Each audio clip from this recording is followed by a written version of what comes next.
আজকের আলোচনায় আমরা দেখব বাংলাদেশের অন্যতম সেরা সম্পদ আম কিভাবে বিশ্ববাজারে নিজের জায়গাটা আরও শক্ত করতে পারে। এর জন্য যা যা কৌশল দরকার সেগুলো নিয়েই আমরা ধাপে ধাপে একটা প্লেবুক তৈরি করব। চলুন একটা বেশ মজার প্রশ্ন দিয়ে শুরু করা যাক। আম উৎপাদনে বাংলাদেশ কিন্তু বিশ্বের সেরা 10টা দেশের একটা, অথচ আন্তর্জাতিক বাজারে এর নাম প্রায় শোনাই যায় না। ব্যাপারটা ঠিক কি? কেন এমন হচ্ছে? সংখ্যাগুলো দেখলে কিন্তু অবাক হতে হয়। দেশে উৎপাদন হচ্ছে প্রায় 2.5 মিলিয়ন টন আম, আর তার মধ্যে বিদেশে যাচ্ছে মাত্র হাজারখানেক টন। ভাবা যায়? এই যে বিশাল একটা গ্যাপ, এটাকে কিন্তু সমস্যা হিসেবে না দেখে একটা অসাধারণ সুযোগ হিসেবে দেখা যেতে পারে। তো এখন ধরা যাক ট্রেড অ্যান্ড ইনভেস্টমেন্ট বাংলাদেশ বা সংক্ষেপে T&IB'র মতো কোনো প্রতিষ্ঠান এই সুযোগটা কাজে লাগাতে চাইছে। তারা আসলে কোথা থেকে শুরু করবে? দেখুন, প্রথম আর সবচেয়ে জরুরি ধাপটাই হলো ঠিকঠাক একটা বাজার খুঁজে বের করা। ব্যাপারটা কিন্তু এমন না যে কোনো দেশে আম পাঠিয়ে দিলেই হলো। T&IBকে আগে ভালো করে বিশ্লেষণ করতে হবে। কোন দেশের চাহিদাটা কেমন, প্রতিযোগী কারা আছে, ওখানকার আইন কানুন কি, যাতায়াত খরচ কেমন পড়বে, আর সবচেয়ে বড় কথা, ওখানকার মানুষ ঠিক কী ধরনের আম খেতে ভালোবাসে। এই স্লাইডটা কিন্তু দারুণভাবে মধ্যপ্রাচ্যের বাজারটাকে তুলে ধরেছে। দেখুন, সৌদি আরব আর কুয়েতে যেহেতু প্রচুর বাংলাদেশি থাকেন, সেখানে আমাদের আমের একটা সহজাত চাহিদা আছে। আবার সংযুক্ত আরব আমিরাত বা ইউএই একটা বিশাল সম্ভাবনার জায়গা, যদিও সেখানে ভারতের মতো বড় প্রতিযোগীর সাথে পাল্লা দিতে হবে। আর এই ছবিটা দেখলেই চ্যালেঞ্জটা একদম পরিষ্কার হয়ে যায়। ইউএই এর মতো এত বড় একটা বাজারে ৮০% ভারতের দখলে।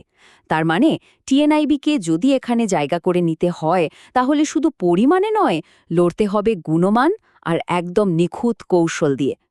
বেশ, এবার তাহলে সরাসরি অ্যাকশন প্ল্যানে চলে যাই। কিভাবে T&IB বাংলাদেশের কোনো একটা বাগান থেকে একেবারে সেরা মানের আমটা সোজা দুবাইয়ের একটা সুপারমার্কেটে পৌঁছে দেবে? এর জন্য খুব সহজ 4টা ধাপ অনুসরণ করা যেতে পারে। প্রথমে সব কাগজপত্র আর রেজিস্ট্রেশন ঠিকঠাক করতে হবে।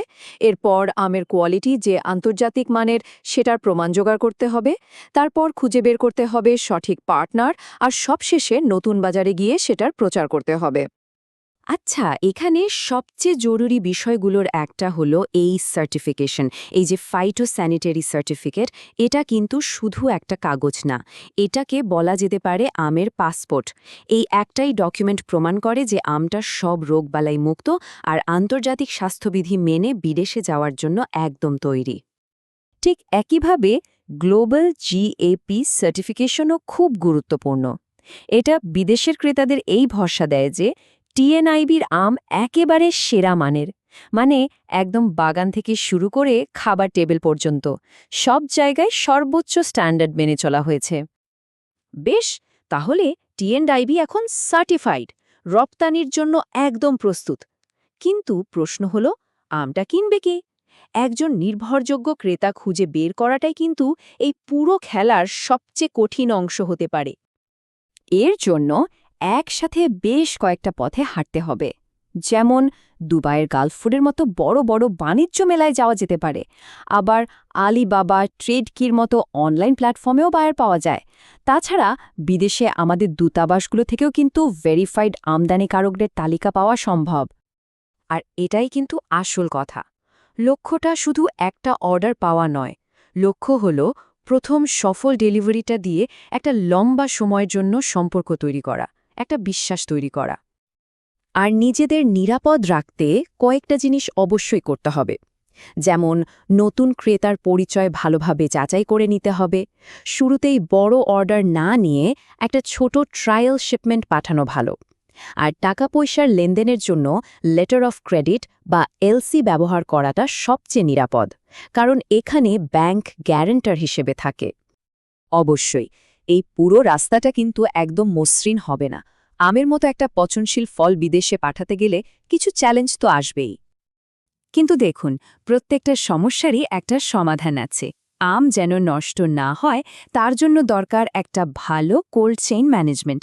পরিবহনের খরচ বেশি, তাহলে আগে থেকে কার্গো বুক করতে হবে। কার্গোতে জায়গা পাওয়া যাচ্ছে না, সেক্ষেত্রে সরকার বা এয়ারলাইন্সের সাথে কথা বলতে হবে। এগুলো সবই কিন্তু সমাধানযোগ্য লজিস্টিক্যাল চ্যালেঞ্জ।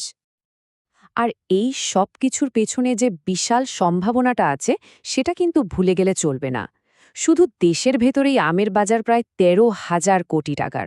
ভাবুন তো, আন্তর্জাতিক বাজারটা ধরতে পারলে এই সংখ্যাটা কোথায় গিয়ে দাঁড়াতে পারে। বেশ, তাহলে পুরো আলোচনাটা এবার এক জায়গায় নিয়ে আসা যাক। টিএনআইবির মতো একটা প্রতিষ্ঠান যদি আম রপ্তানি শুরু করতে চায়, তাহলে তাদের ফাইনাল অ্যাকশন প্ল্যান বা চেকলিস্টটা ঠিক কেমন হবে? এই হলো সেই 5 ধাপের প্ল্যান।